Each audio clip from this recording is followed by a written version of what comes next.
Assalamu alaikum students, I hope you are all safe and good. Welcome to our online classes from Civilized Education System. Today I am here to record another lecture for class pre-9th and 9th. This is lecture number 3, unit number 1, Fundamentals of Computer. जो previous topic हमने पढ़े हैं students, उसमें हमने input और output के बारे में पढ़ा है, कंप्यूटर के बारे में पढ़ा है, उसके अलावा हमने एडवांटेजेस और फंक्शन ऑफ कंप्यूटर जो है वो डिस्कस किए थे। आज हम जो नेक्स्ट पढ़ने जा रहे हैं वो basically input and output devices के बारे में है।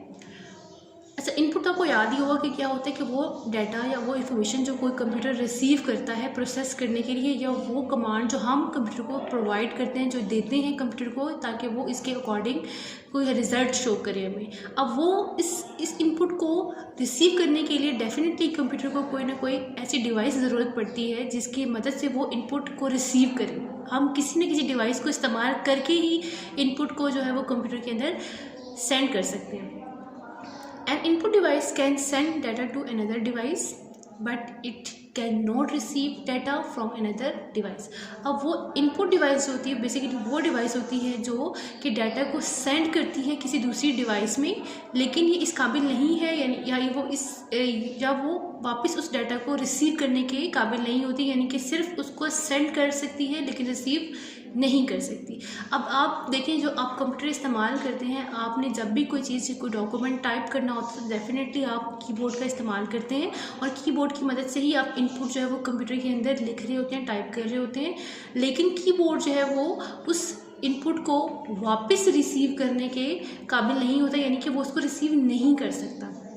इसी तरह से बहुत सारी अदर जो टाइप्स ऑफ इनपुट डिवाइसेस हैं जो कि आपको स्क्रीन पे नज़र भी आ रही हैं, जैसे कि ग्राफिक पैड है, उसके अलावा वेबकैम है, माउस और scanner, joystick, track ball, digital camera और माइक्रोफोन। ये वो सारी डिवाइसेस हैं जो किसी न किसी फॉर्म में, चाहे वो रिटन फॉर्म हो, चाहे वो कमांड की फॉर्म में हो, चाहे वो ऑडियो फॉर्म में हो, चाहे वो इमेज की फॉर्म में हो, या साउंड की फॉर्म में हो, वीडियो फॉर्म में हो, वो सारी इनपुट्स को अपने अंदर रिसीव करता है, अपने पास रिसीव करता है। लेकिन ये सेंड बैक यानी कि दोबारा से ये डिवाइसेस अपने पास ये डाटा रिसीव नहीं कर सकती, सिर्फ सेंड करती हैं, जो कि किसी भी फॉर्म में इनपुट को सेंड करती हैं कंप्यूटर को। अब नेक्स्ट है आउटपुट, या आउटपुट डिवाइसेस क्या होती हैं। अब आउटपुट आपको अगेन याद है कि वो क्या होती है। आउटपुट बेसिकली वो रिज़ल्ट है जो हमारे किसी इनपुट के रिज़ल्ट के तौर पे स्क्रीन पे या रिटन फॉर्म में हमारे पास मौजूद होता है। अब जो वो डिवाइसेस जो इस आउटपुट को शो करती हैं, या हमें जिन डिवाइसेस की वजह से आउटपुट मिलती है, वो क्या होती हैं। And output device is any piece of computer hardware equipment which converts information into the human readable form. अब वो आउटपुट डिवाइसेस बेसिकली क्या होती हैं, वो कंप्यूटर का कोई हार्डवेयर पीस होता है, यानी कि कोई भी कंप्यूटर की हार्ड फॉर्म में, यानी कि कोई भी टूल या इक्विपमेंट होता है जिसकी मदद से कंप्यूटर जो है वो उस इंफॉर्मेशन को शो करता है इस फॉर्म में कि वो ह्यूमन रीडेबल फॉर्म में हो, यानी कि ह्यूमन की अंडरस्टैंडेबल फॉर्म में, जो हम अंडरस्टैंड कर सकते हो। It can be text, graphics, audio and video. ये कोई टेक्स्ट फॉर्म भी हो सकता है, यानी कि रिटन फॉर्म में कोई डॉक्यूमेंट, या ग्राफिक्स यानी कि इमेजेस या ग्राफ्स की शक्ल में, पिक्टोरियल फॉर्म में कोई इन्फॉर्मेशन हो सकती है, या ऑडियो या वीडियो के फॉर्म में कोई इन्फॉर्मेशन हो सकती है जो हम रिसीव करते हैं इन डिवाइसेस की मदद से। Some of the output devices are visual display units. For example monitor, printer, graphic output devices, plotters या स्पीकर्स वगैरह, ये वो सब डिवाइसेस हैं जो हमें आउटपुट प्रोवाइड करती हैं। जैसे कि मॉनिटर आपको कोई भी चीज़ विजुअली दिखा देता है, प्रिंटर हार्ड फॉर्म में किसी भी डॉक्यूमेंट का प्रिंट आपको प्रोवाइड करता है जो कि आउटपुट होती है। ग्राफिक आउटपुट डिवाइसेस जो होती हैं ये डिफरेंट तरह के ग्राफिक्स को शो करने के लिए होती हैं। प्लॉटर्स जो है वो बड़े बड़े बैनर्स वगैरह को प्रिंट आउट करके हमें आउटपुट के फॉर्म में प्रोवाइड करते हैं, और स्पीकर्स हैं वो ऑडियो की फॉर्म में हमें कोई भी आउटपुट जो है वो प्रोवाइड कर रहे होते हैं। अब हमारा जो नेक्स्ट टॉपिक है एंड लास्ट टॉपिक जो है वो है कि कंप्यूटर प्रोग्राम क्या होता है। The instructions given to the computer to perform a task is known as computer programme.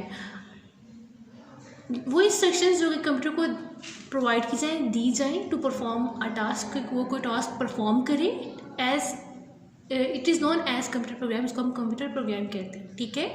एक वो कंप्यूटर प्रोग्राम जो किसी सेट ऑफ इंस्ट्रक्शन को फॉलो करे हमारे किसी इंस्ट्रक्शन को प्रोसेस करने के लिए, जैसे कि आपको पिक्चर में भी नज़र आ रहा है एक प्रोग्राम टाइप। ये वो फॉर्म है जो कि कंप्यूटर की अंडरस्टैंडेबल होती है, कंप्यूटर के लिए अंडरस्टैंडेबल होती है।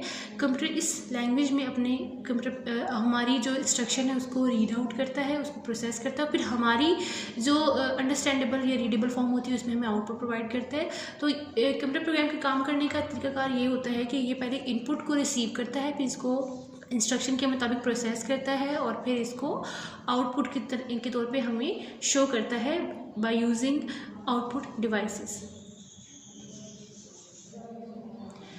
एवोल्यूशन ऑफ कंप्यूटर क्या है? Basically evolution of computer means how the computer evolve from the first mechanical device abacus.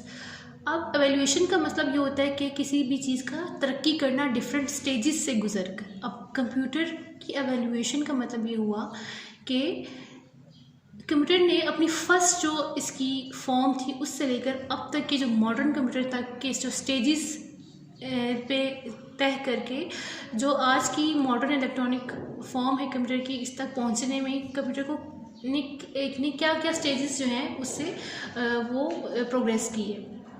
Evolution of computer means how the computer evolve from the first mechanical device. अब first mechanical device जो computer जब first time computer को बनाया गया तो वो एक हाथ से चलने वाली device, mechanical device mean to say हाथ से चलने वाली जो एक डिवाइस थी अबेकस, उसकी फॉर्म में था। और उसके बाद फिर ये डेवलप होते होते इलेक्ट्रोमैकेनिकल फॉर्म में आया और फिर देन आज की इलेक्ट्रॉनिक डिजिटल कंप्यूटर फॉर्म में ये हमारे सामने है। तो इस तरह से इस सारे प्रोसेस को हम एवोल्यूशन ऑफ कंप्यूटर कहते हैं। अब जो ये क्वेश्चंस आपको स्क्रीन पे नज़र आ रहे हैं ये सारे आपने एज अ होम असाइनमेंट इनको सॉल्व करना है, अपनी नोटबुक पे इनकी डेफिनेशंस लिखनी है, इनकी आंसर्स लिखने हैं, उनको याद करना है। This is the end of our class. Thank you so much for your time and participation. Stay home, stay safe. Allah Hafiz.